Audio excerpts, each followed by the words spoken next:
and like what's sort of an introduction for AI for communications. And if you happen to be at Voices in New York, I talked there in a presentation there. This is a more like updated and condensed version of it. And I want to start with a major term that's quite important to understand. For many years, we are seeing something that we can call predictive AI. So artificial intelligence already plays a big role in many things like weather forecasts, like fraud detection for credit card companies, or social media streams. So it's already used in many cases, but it's more in the background. It's like it's working there. You don't really see it, and it has the name predictive AI. And last year, with a lot more computing power and a lot more and better models, we could do something with predictive AI that seemed impossible before. And I brought an example here that hopefully makes this very easy to see. So with predictive AI, for instance, I could take a picture that's a real picture of a man. I could take this picture and ask AI, give me a description of the picture. And you can imagine this functionality was very helpful in the past. If you run a big social media platform, millions of pictures are uploaded every day. You want to have an understanding what's on the pictures, because if you have content guidelines, for instance, you want to really make sure you enforce them, right? So that's an example for predictive AI. And what you could do now is to say, can we actually turn the table? And can we say, let's take the description and create something out of this? So we take the description, and with generative AI, we have a way to create new content out of text, right? And that's what we all see now, and that how it feels like AI as coming from the shadow into the light. So much content, and it's on the picture side, on text side, on media side, that's everywhere. And that's sort of the revolution. It's sort of also a revolution that kind of hits, especially communications, because predictive AI didn't have too many use cases for communication. With generative AI, like this horizon really opens up in both sides, a lot of great stuff that will help the job and the profession, but also kind of a challenging side of things.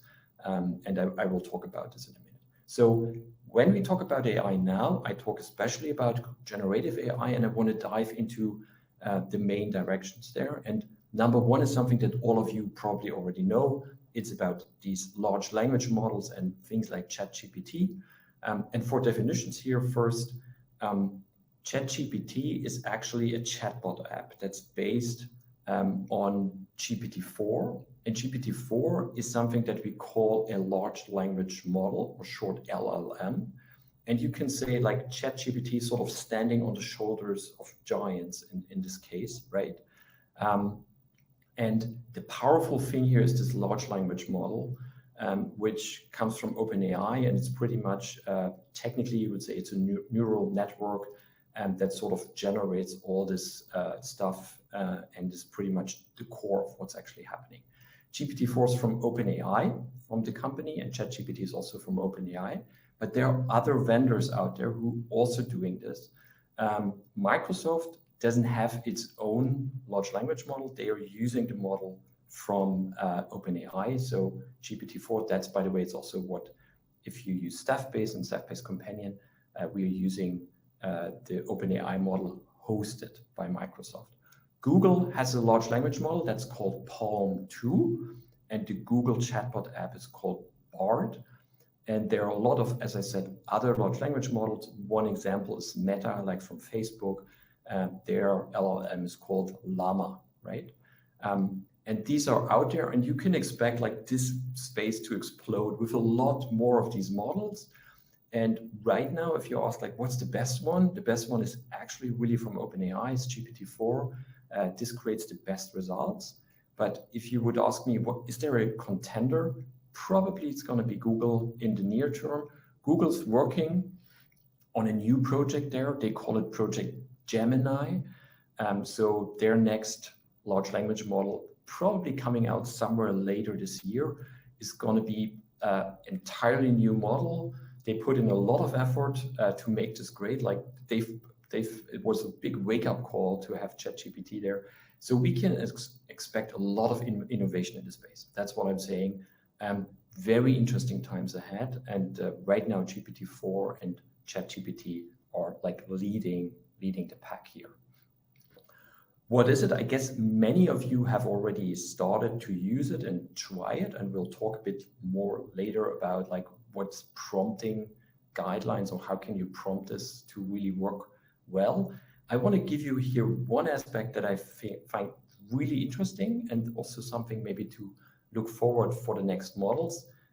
If you ask ChatGPT, write me a text. You can also say, imagine you are a specific person. That's really interesting because you get a certain style of writing, right? I said like, you are JFK, write me an invitation for an internal company safety training, and you get like, how would JFK have written this, right? And then you see here, I've said, okay, now imagine you were Stephen King, right? And it's pretty much rewriting this in the style of Stephen King. And by the way, I was really surprised look at this sentence from Stephen King. I need to check here. This is our chance to draw the curtains of ignorance and shed light on the corners of our office that often stay in the shadows. Who's ever written such a nice sentence about company safety traits?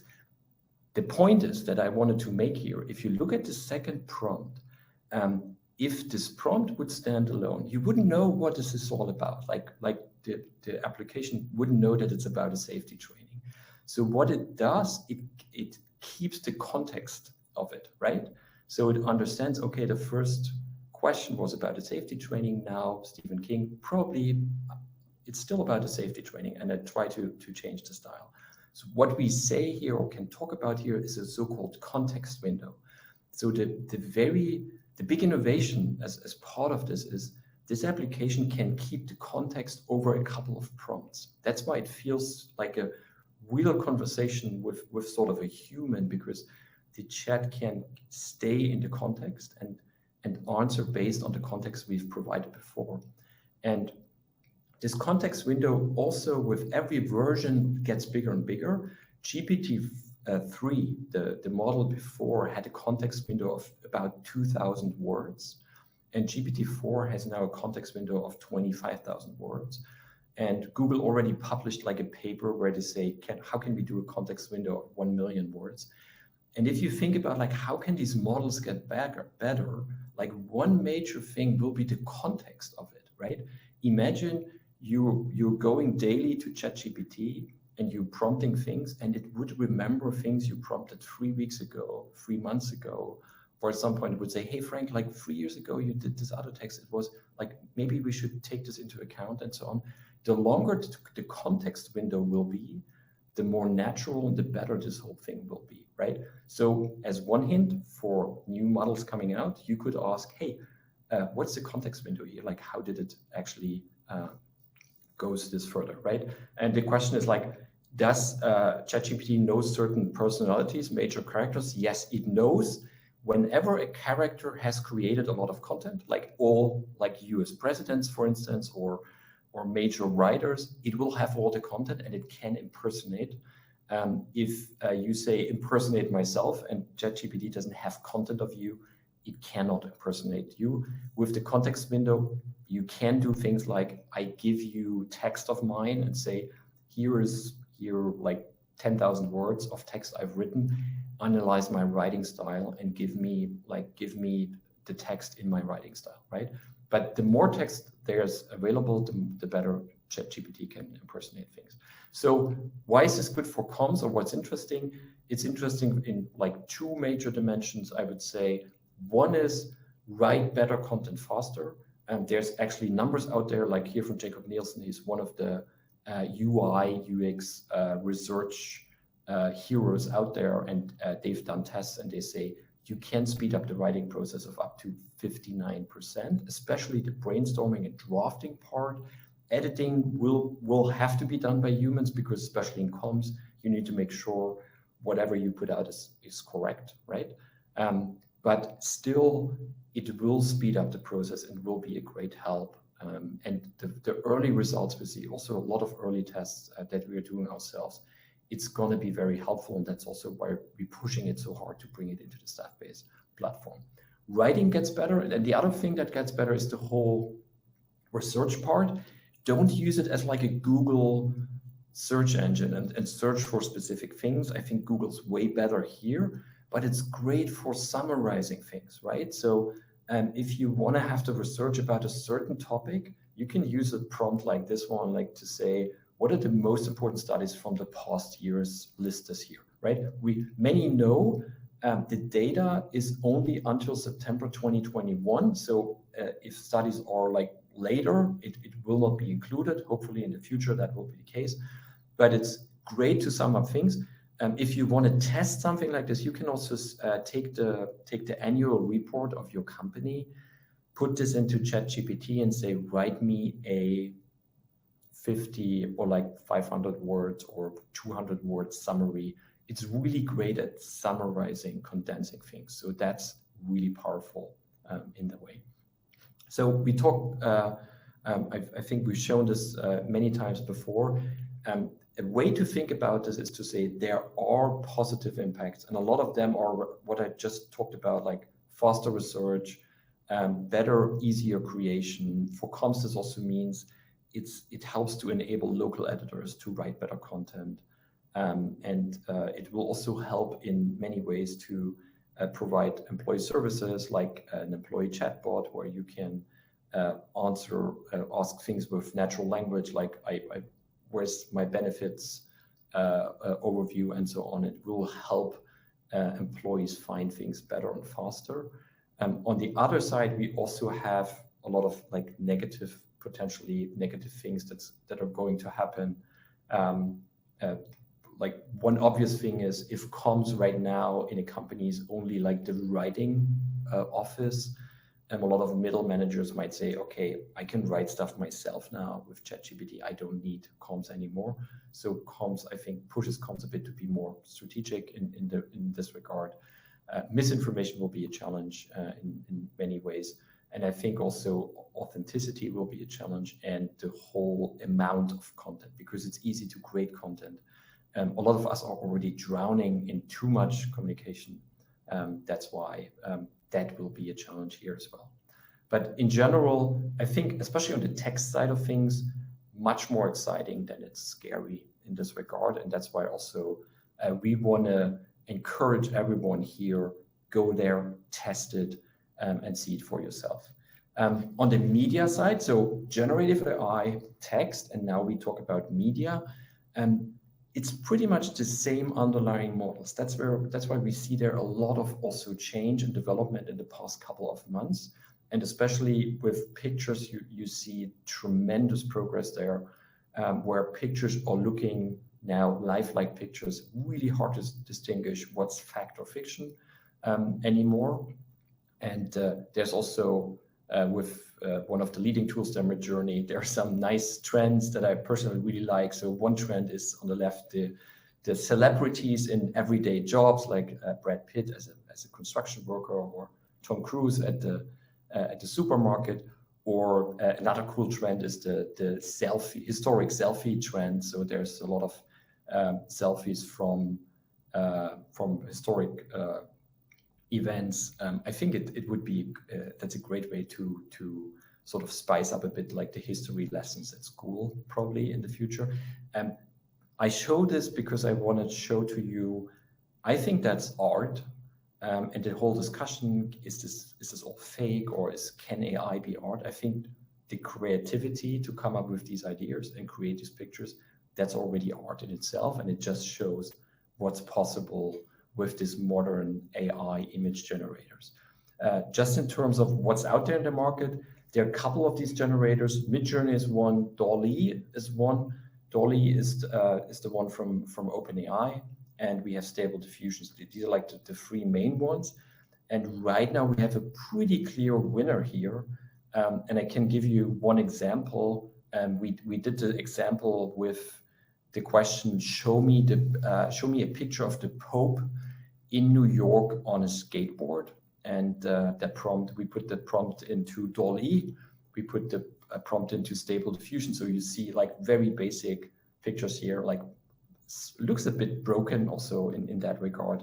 And if you go to Midjourney is actually really, really good in that regard. So And that's something we'll see much more in the future. And by the way, for this picture, I know it's pretty small, but the right hand of the Pope here has 6 fingers.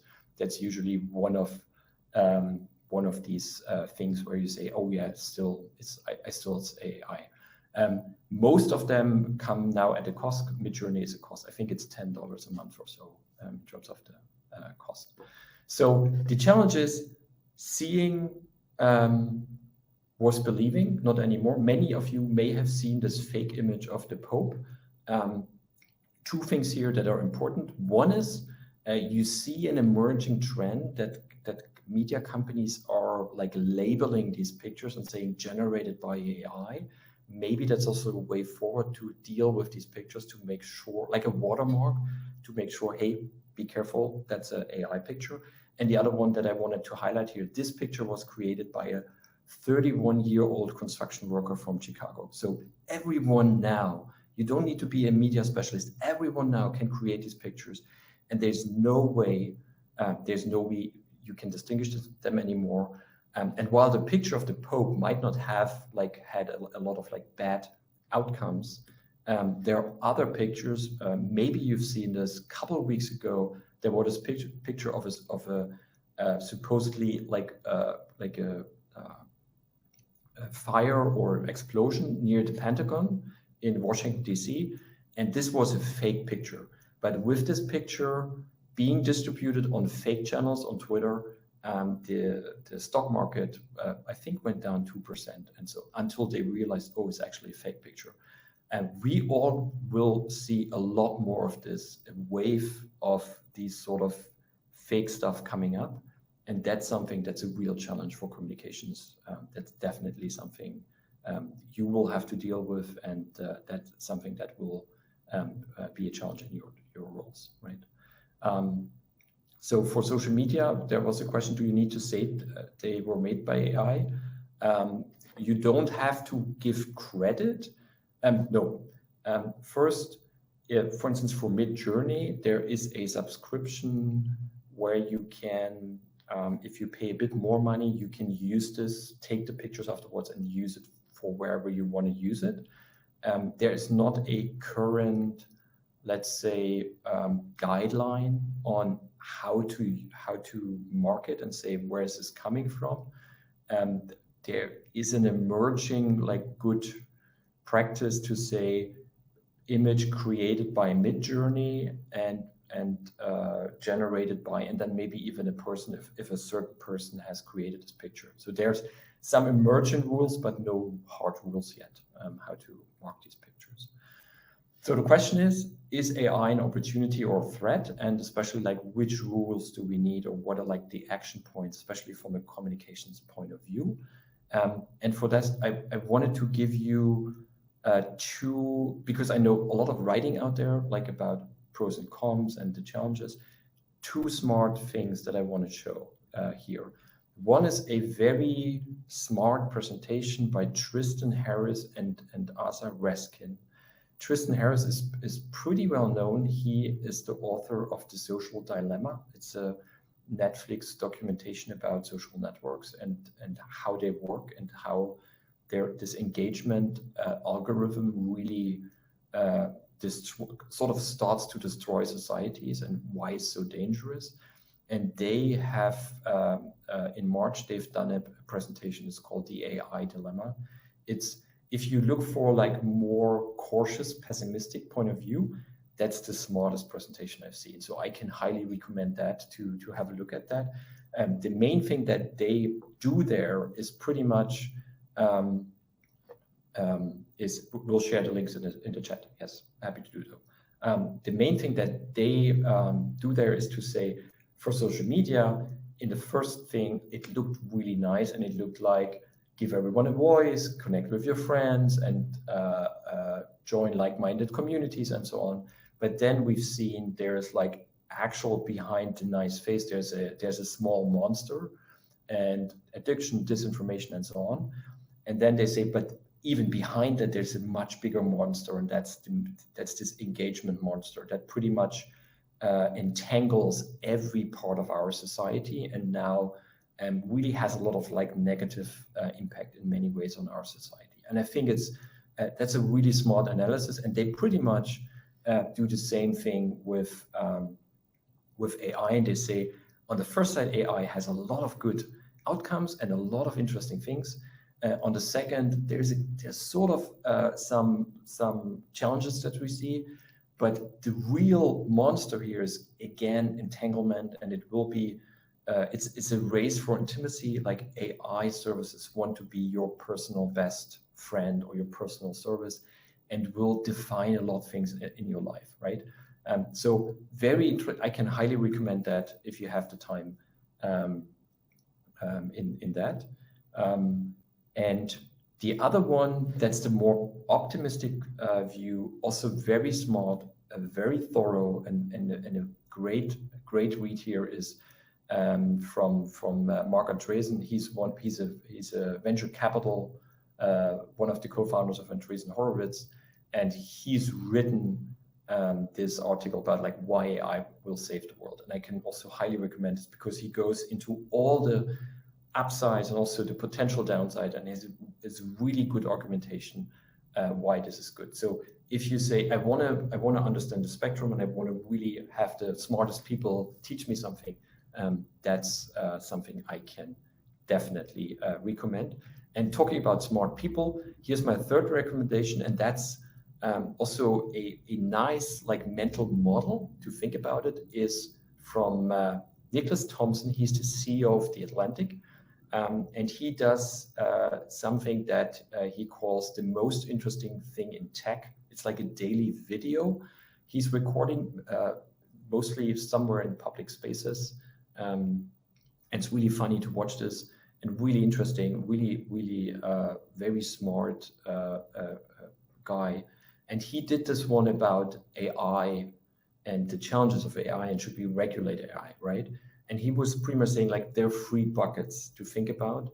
And the first bucket is there will be near-term challenges. And the near-term challenges will be around accelerating things that already are a challenge to us as companies or society, right? So misinformation will be a challenge. Like you've seen the pictures, like fake news will be a challenge, cyber security, hacking, and so on, right? Immediate things we need to deal with. It's already starting, and it will hit companies.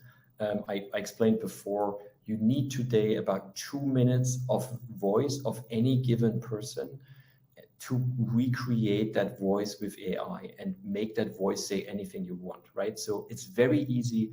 The voice of all your CEOs is out there. It's very easy to create their voices, and then you can use the voice to call employees, commit fraud, and whatever you want to do out there, right? So there's a lot of things to be solved. The second one is the medium term, and he calls it like there will be a disruption of the labor market, especially more white-collar jobs. A lot of people where we never thought that could be like hit by automation. Also from the creative side of things, I've heard the example this week of an agency not doing photo shoots anymore. They do all the pictures in AI now, and all the post-processing in AI and so on. Like they save a lot of money, and also a lot of carbon dioxide and so on. Like it's a lot of good things, but it will hit creative jobs pretty hard. And that's something that's going to happen, right? And the question is, how do we deal with that as a society? And a lot of people are very optimistic that there will be more and other jobs be created, but it's still something to deal with. And the last thing is this more long-term thing, and everyone talks about this. This is the like, will AI kill humans at some point, or called the alignment problem, which is around like a misaligned AI might have a task like there's the famous paperclip thing, if you know about this. Like you go to an AI, to a powerful AI, and say, I need a lot of paper clips, and the AI will pretty much not stop at anything, will kill all humans, will pretty much burn down Earth just to create as many paper clips as possible, right? So that's the whole idea about a misaligned AI is not against humanity. It's just trying to solve a thing and doesn't see anything else. And he's pretty much saying the long-term thing, it might be interesting to talk about. We need to, like some regulation now, we need to think about this, but this is really far out there. Don't waste your time too much with this. Like focus on the near-term and the medium-term topics because they are important. We should deal with them. And that's also a bit of the setup that I've shown in my Voices presentation is to say, from a communications point of view, I can think about 5 things to be done, right? Define AI guidelines for the company, maybe in terms of what I've shown before, don't create artificial voices or artificial pictures of employees or leaders. Second, establish trusted comms channels because only trusted channels can actually make sure that you can distinguish fact or fiction. The individual content, the individual picture cannot be distinguished anymore. The channel will be the thing that builds the trust. Number 3, use AI, know how it works, and use it to make a better, faster job to increase your productivity. Number 4 is there's a great chance here to become an AI champion in your own company, teach leaders about what's going on, about the challenges and other things. I think communication is in a great place for that. And the last thing is around this, if comms is only like the writing office of the company, your job is much more in a challenge than being a strategic partner for the business, thinking about measurement, thinking about campaigns, thinking about strategic narratives. The more you think beyond that, the more you're in a supporting, enabling, strategic role, the less the discussion will be, can ChatGPT replace your job?